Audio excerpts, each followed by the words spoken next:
Hello everyone, आज हम बात करेंगे जर्नलिंग के ऊपर, जो कि बहुत ही इफेक्टिव टेक्निक है सेल्फ इंप्रूवमेंट के लिए।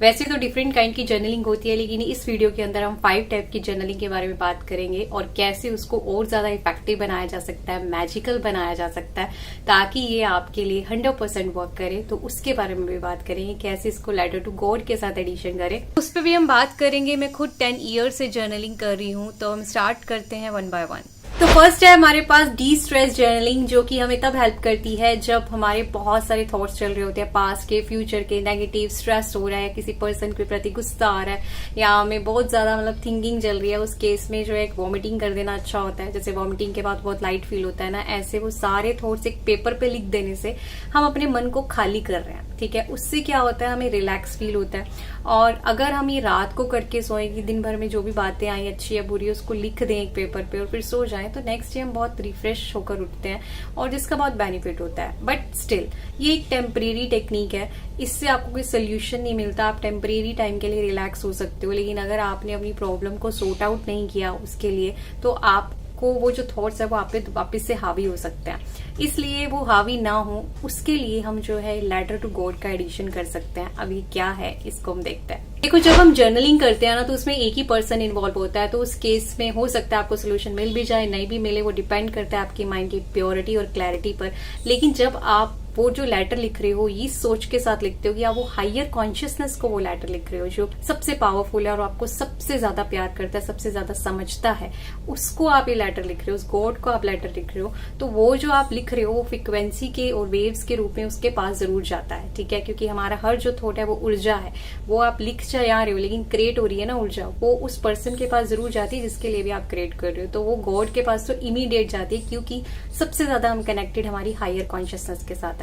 इसलिए आप अब जो है, जब आप ऐसा करोगे तो अब आप मैजिक देखोगे। 2 या 3 दिन के अंदर ही आपके पास कहीं ना कहीं से किसी ना किसी पर्सन के आपको उसका सोल्यूशन मिल जाएगा। चाहे कोई पिक्चर आपके सामने आ जाएगी, या वो कोई व्यक्ति जो है उस बात का आपको सोल्यूशन दे रहा होगा, या कोई मूवी या फिर कोई वीडियो के थ्रू आपको जो उसका आंसर मिल जाएगा। और अगर आप ये लेटर कंटिन्यू लिखते रहते हो, उसको इस भाव से हायर कॉन्शियसनेस के साथ एक रिलेशन बनाते हो कोई, और उसको आप लेटर्स में अपनी सारी बातें बताते रहते हो, तो आप देखोगे वो आपको बहुत जल्दी उस सिचुएशन से बाहर भी निकाल देगा। मीन्स नॉट जस्ट सोल्यूशन देगा, लेकिन उस सोल्यूशन को इम्प्लीमेंट कैसे करना है वो भी आपको धीरे धीरे बताता रहेगा। आप खुद वंडर खाओगे कि ये सब चीजें तो मैंने लेटर में लिखी थी और ये बाहर कैसे हो रही है। जो चीज आप सोचोगे, फिर आपको एक महसूस होगा कि कोई मुझे सुन रहा है, कोई मेरे साथ है। तो वो एक रिलेशन जो है आपका बिल्डअप हो जाएगा आपकी हायर कॉन्शियसनेस के साथ, जो कि बहुत टाइम से डिस्कनेक्टेड है। तो उसको दोबारा से रिकनेक्ट करने की जरूरत है। तो ये जो लेटर टू गॉड है ना, ये हमें बहुत हेल्प करता है। तो जर्नलिंग को आप एक नए वे से स्टार्ट कर सकते हैं और बहुत अच्छे अच्छे एक्सपीरियंस कर सकते हैं। सेकंड है हमारे पास सेल्फ रिफ्लेक्शन जर्नलिंग, या पर्सनल रिफ्लेक्शन जर्नलिंग इसको कह सकते हैं। ये जर्नलिंग हमें तब हेल्प करती है कि हमारी लाइफ में हमने कुछ नया, हम कुछ कर रहे हैं, लेकिन उसमें कुछ ज्यादा हमें चेंजेस देखने को नहीं मिल रहे, या फिर हमारी कोई हैबिट बहुत गंदी है, उसको हम चेंज करना चाह रहे हैं। तो उस सिचुएशन में ये जर्नलिंग बहुत हेल्प करती है। इसको आप इस तरह से कर सकते हैं, आप एक पेपर ले सकते हैं, या आपकी जो नोटबुक है उसमें एक सर्कल इस तरह से ड्रॉ करें और उसके चारों ओर जो एक लाइन खींचे और बीच में आपकी प्रॉब्लम लिखें, जो भी आप फेस कर रहे हो, जो भी आप हैबिट के ऊपर काम कर रहे हो। जस्ट सपोज आज मैंने गुस्सा किया, ठीक है, तो मैंने बीच में लिख दिया एंगर। अब उसका रीजन क्या है, मुझे वो क्यों आया, ठीक है, उसके ऊपर मैं क्या कर सकती थी। फिर आप वो एक बॉक्स में आप लिख सकते हो कि रीजन क्या है, एक बॉक्स में आप लिख सकते हो कि वो मुझे क्यों आया, या मैं इस पे क्या कर सकती थी, या मुझे इसके बारे में क्या पता है कि इसको कैसे सॉर्ट आउट किया जा सकता है। वो पॉइंट्स, वो सोल्यूशंस जो आपने दूसरी वीडियो से सुने हुए हैं या कहीं और से किसी पर्सन से सुने हैं, वो आप लिख सकते हैं, आपको ऑलरेडी पता है। या फिर नेक्स्ट टाइम आप क्या करने वाले हो, आपकी क्या प्लानिंग है उस सिचुएशन से डील करने के लिए। अगर वो सिचुएशन दोबारा आती है तो आपके क्या क्या थॉट्स रहेंगे, तो वो चीजें जो है आप इस तरह से जो है ऑर्गेनाइज कर सकते हो। इससे क्या है, आपके माइंड में बहुत सारी क्लैरिटी आएगी। जो बहुत सारे थॉट्स चल रहे होते हैं ना, आपको एक, आप अपने थॉट्स को डायरेक्शन दे रहे हो कि नेक्स्ट टाइम अगर ये सिचुएशन आ रही है तो आप उसको कैसे डील करोगे, आप कौन कौन से थॉट्स यूज करने वाले हो। जैसे युद्ध के मैदान में जब एक योद्धा जाता है ना, तो अपने तर्कस में सारे बाण भर के जाता है कि अगर कोई हल्का सा तीर छोड़ेगा तो उसको भी ऐसे हल्का वाला छोड़ना है, कोई ब्रह्मास्त्र छोड़ेगा तो ब्रह्मास्त्र छोड़ना है। तो हर तरह के तीर उसके पास रेडी होते हैं। ऐसे ही ये इस टाइप की जर्नलिंग करने से आपके माइंड में जो थॉट्स है वो सेट हो जाते हैं कि अगर ये सिचुएशन आएगी तो मुझे क्या क्या सोचना है, ये सिचुएशन आएगी तो क्या क्या सोचना है, अगर ये चीज वर्क नहीं कर रही तो कौन से न्यू थॉट्स मुझे ऐड करने हैं। तो ये बहुत ही इफेक्टिव टेक्निक है। आपकी बहुत सारी हैबिट्स जो है, कंसिस्टेंसी जो है, अगर आप इम्प्रूव करना चाहते हो तो बहुत सारी चीजों में आपको हेल्प करती है। थर्ड है हमारे पास गोल सेटिंग जर्नलिंग, जो सिमिलर सही है। इसमें भी आप सेम इसी तरह से पेपर पेन पर इस तरह सर्कल लगाकर अपने गोल के बारे में लिख सकते हैं। मीन्स आपकी लाइफ में जो भी गोल है उसको बीच में लिखो सर्कल में, और आप क्या बैरियर्स आ रहे हैं, ठीक है, आप क्या जानते हो, आप क्या कर सकते हो, आप क्या कर रहे हो, कौन से बैरियर आ रहे हैं, उसको रिमूव करने के लिए आपकी क्या प्लानिंग है, या आपको न्यू एडिशन क्या करने की जरूरत है, कौन से रिसोर्सेज आपको चाहिए अपने गोल तक रीच करने के लिए। तो इससे भी जो हम ऐसे स्ट्रेस क्रिएट करते हैं ना, उससे फार फार बेटर है इस तरह से जब हम बैठकर जर्नलिंग करते हैं तो बहुत सारी चीजें क्लियर होती हैं। एंड वन मोर थिंग मैं बताना भूल गई, इससे आपको इतने क्रिएटिव आइडियाज आएंगे ना, आई स्वे, क्योंकि जब आप ये सब करते हो ना तो आपके सराउंडिंग कोई नहीं होता, सिर्फ आप अपने साथ होते हो, आप एकांत में होते हो। और जब हमारा मन साइलेंट होता है और आप कॉपी पेन लेकर इस तरह से चिंतन करते हो, कॉन्टेम्पलेशन इसको कहते हैं, मनन चिंतन कहते हैं, वो जब आप करने बैठते हो ना, अंदर से इतनी सारी बातें निकलती है ना, अच्छी बातें, क्रिएटिव बातें, आइडियाज निकलते हैं जो आपको जनरली नहीं आते, लेकिन जब आप साइलेंस में बैठ के करते हो ना तो बहुत सारे आइडियाज आते हैं। तो इसलिए ये जो है बहुत बेनिफिट हो सकता है। इसलिए इसके अलावा जो गोल सेटिंग में जो गोल जर्नलिंग है हमारी, इसके अंदर आप कुछ अपने गोल्स लिख भी सकते हो कि आपको 2 साल के बाद ये करना है, या नेक्स्ट 2 ईयर्स में आपको ये चीजें करनी है। तो इससे भी आपका माइंड जो है ना, आप उसको एक कमांड दे रहे हो, आप उसको एक ट्रैक पे रख रहे हो कि क्या करना है। नहीं तो हमारे पास बहुत मल्टीपल चीजें हैं करने के लिए लाइफ में, और जिससे बहुत सारी चीजें छूटी जाती हैं, और बहुत बार तो इंपॉर्टेंट चीजें छूट रही होती हैं, इंपॉर्टेंट टास्क छूट रहे होते हैं।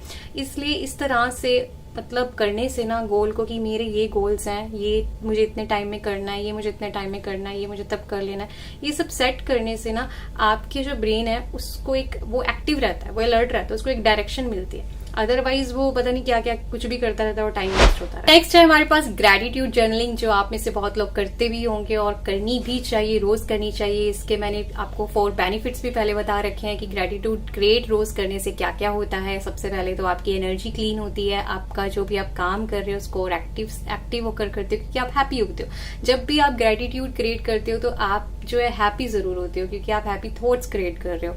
और फिर जो है आपकी लॉ ऑफ अट्रैक्शन फास्ट हो जाती है, क्योंकि आप जो है अच्छी फ्रिक्वेंसी अपने सराउंडिंग क्रिएट कर रहे हो, तो यूनिवर्स को आपसे गुड फ्रिक्वेंसी मिल रही है, तो वो रिटर्न में भी आपको एक गुड फ्रिक्वेंसी देती है। फिर 4th जो है, आपके सराउंडिंग के जो लोग हैं वो भी आपसे खुश रहते हैं, क्योंकि आपका जो ऑरा है वो काफी स्ट्रांग हो जाता है। तो ये ग्रेटिट्यूड क्रिएट करने के फायदे हैं। आपकी बहुत सारे बैरियर्स जो है वो ग्रेटिट्यूड क्रिएट करने से सॉर्ट आउट हो जाएंगे, खत्म हो जाएंगे।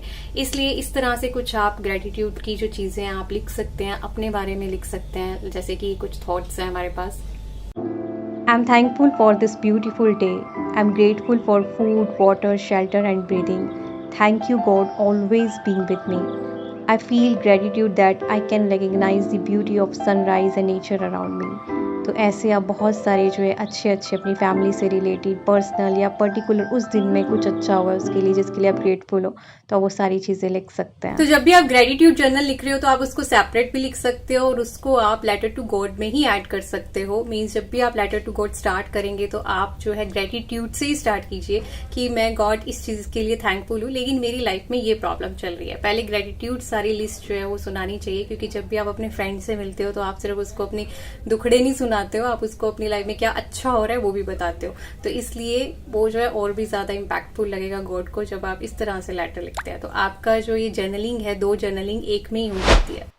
फिर लास्ट है हमारे पास एफर्मेशन प्रैक्टिस जर्नल, जो कि बहुत इम्पैक्टफुल है। कुछ इस तरीके से आप एफर्मेशन प्रैक्टिस कर सकते हैं। मैं तो एक एफर्मेशन को 10-10, 20-20 बार भी लिखती हूँ, क्योंकि इससे बहुत बेनिफिट होता है। ये जो एफर्मेशंस हैं ये आपके सबकॉन्शियस माइंड में चली जाती है लिखने से जो है उसका इंप्रेशन बहुत ज्यादा पड़ता है, स्पेशली अगर आप कलरफुल पेन से लिखते हैं।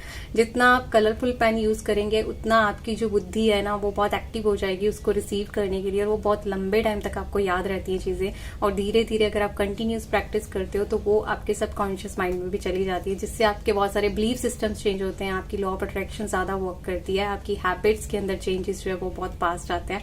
तो ये जो है एफर्मेशन प्रैक्टिस जो जर्नल है आपको बहुत बहुत हेल्प करती है। तो आप 2 या 3 डायरी जो है वो मेंटेन कर सकते हैं। एक जो आप डेली यूज करेंगे जिसमें आप अपना ग्रेटिट्यूड या लेटर टू गॉड लिख रहे हैं, जिस एक ही लेटर में दोनों चीजें आप लिख सकते हैं, तो एक ही उसके लिए नोटबुक इनफ है। और जो अगर आपकी गोल सेटिंग या डेली आप कुछ सेटिंग करना चाहते हो कि आपके ये टारगेट्स हैं, इतने टाइम में अचीव करना है, तो आप अपना डेली का प्लानिंग के लिए भी एक डायरी रख सकते हो। उसमें आप गोल सेटिंग को इंक्लूड कर लीजिए और बाकी जो सेल्फ रिफ्लेक्शन है वो हम कभी कभी करते हैं, तो वो सारी भी आप एक ही डायरी में इंक्लूड कर सकते हैं। और एक आप एफर्मेशन प्रैक्टिस की डायरी जरूर रखो, क्योंकि उसमें हमें एक ही थॉट को बहुत बार लिखना होता है। डिफरेंट हम बिलीफ सिस्टम चेंज करने की बात करते हैं, अच्छे अच्छे थॉट्स उसमें आप नोट डाउन कर सकते हो। तो इस तरह से 3 डायरी आप मेंटेन कर सकते हो। और मैं आपको सजेस्ट करूंगी कि बहुत ज्यादा महंगी वाली डायरी लेने की जरूरत नहीं है कि सुंदर डायरी लिखने से हमें मोटिवेशन आता है। नहीं, मोटिवेशन आपको आएगा, आपको कंसिस्टेंसी बनाना अच्छा लगने लगेगा जब आपको रिजल्ट्स मिलने लगते हैं, और रिजल्ट्स आपको इससे जरूर मिलते हैं, तो वो आपको हेल्प करते हैं कंसिस्टेंट रहने के लिए। लेकिन आप कलरफुल पेन का जरूर यूज करो, इससे जो है माइंड की जो इम्प्रेशन है वो बहुत ज्यादा पड़ता है। So thank you so much for watching. Stay blessed, stay happy.